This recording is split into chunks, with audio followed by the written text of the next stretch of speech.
Halo teman-teman, perkenalkan saya Agung Rahmadi atau biasa dipanggil Agung. Saya merupakan seorang psikolog klinis dewasa. Saya juga aktif menerima layanan konseling. Untuk informasi lebih lanjut, teman-teman bisa cek di kolom description di bagian bawah. Peristiwa kehilangan seringkali tidak bisa kita tebak dan tidak bisa kita hindari ya teman-teman. Peristiwa kehilangan ini bisa disebabkan karena berbagai alasan. Bisa seperti putus pacaran, ditinggal teman, berpindah tempat tinggal, atau yang umum terjadi adalah karena kematian. Kehilangan sosok yang penting buat kita dapat menimbulkan kedukaan, terutama bagi orang yang ditinggalkan. Kedukaan, atau yang biasa kita kenal sebagai grieving, merupakan respons psikologis yang umum muncul terjadi ketika kita ditinggalkan oleh orang terdekat. Biasanya muncul setelah peristiwa kematian dari orang yang kita anggap penting. Grieving merupakan sebuah reaksi normal dan sehat sebagai respon kehilangan atas suatu hal yang bermakna bagi kita. Biasanya grieving ini dapat terjadi pada tahun-tahun awal setelah peristiwa kematian terjadi. Peristiwa kehilangan ini dapat menimbulkan rasa terputusnya kelekatan antara diri kita dan sosok yang telah meninggalkan kita. Di mana grieving ini merupakan sebuah proses penting yang perlu kita lalui setelah kita menghadapi peristiwa kehilangan tadi. Nantinya grieving ini akan membantu individu untuk kembali menyesuaikan diri dengan lingkungan sekitar dan aktivitas sehariannya. Pada umumnya, reaksi grieving ini muncul dalam 5 tahapan, yaitu dimulai dari penyangkalan, kemarahan, penawaran, depression, hingga nantinya berakhir pada penerimaan. Nah, mari kita bahas satu persatu. Tahapan pertama dari proses grieving ini dikenal sebagai penyangkalan atau denial. Denial atau penyangkalan ini merupakan tahapan pertama yang umum dialami oleh individu yang sedang berduka, di mana tahapan ini tuh ditandai dengan adanya kekagetan, shock, dan penyangkalan dari peristiwa kehilangan yang dialami. Berduka ini sendiri merupakan proses yang sifatnya berat dan overwhelming, sehingga menyangkal peristiwa kematian atau kehilangan menjadi bentuk pertahanan diri yang umum dilakukan oleh individu guna menghindari merasakan perasaan berduka yang sifatnya intens. Perlahan, di saat kita keluar dari fase denial, berbagai emosi yang dulunya disembunyikan perlahan mulai muncul, sehingga kita akan masuk pada tahapan yang kedua, yaitu tahapan kemarahan atau anger. Kemarahan pada proses grieving ini dikenal juga sebagai masking effect. Maksudnya adalah kemarahan ini biasanya merupakan manifestasi dari berbagai emosi dan pain lainnya yang ditutupi akibat dari peristiwa kehilangan. Perlahan nantinya, saat kemarahan ini terregulasi, individu akan mulai dapat berpikir dengan lebih rasional dan tidak lagi dikendalikan oleh emosinya dengan lebih intens. Sehingga kita akan masuk pada tahapan berikutnya, yaitu tahapan bargaining atau penawaran.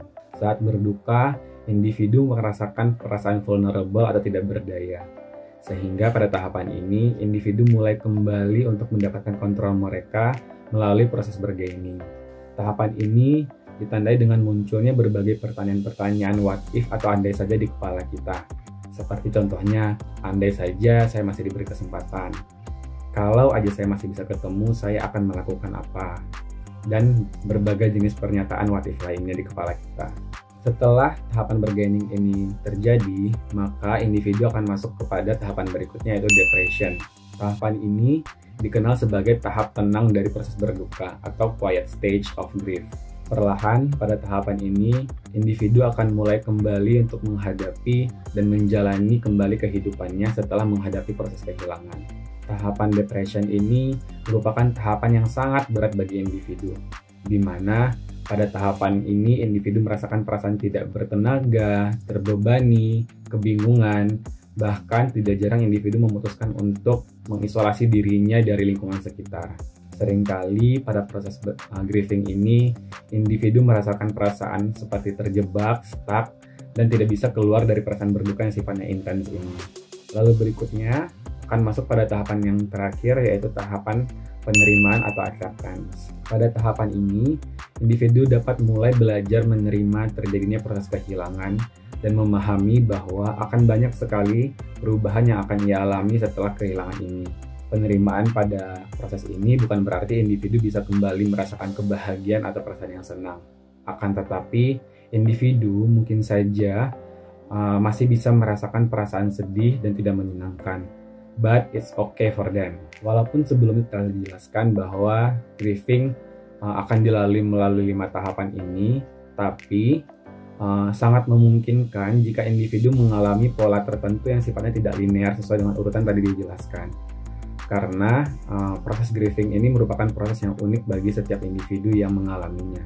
Sehingga hal ini sangat wajar sekali terjadi.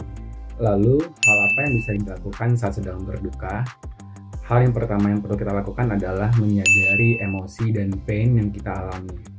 Kita perlu memahami bahwa berduka adalah peristiwa yang normal dan prosesnya bisa saja berbeda setiap orangnya.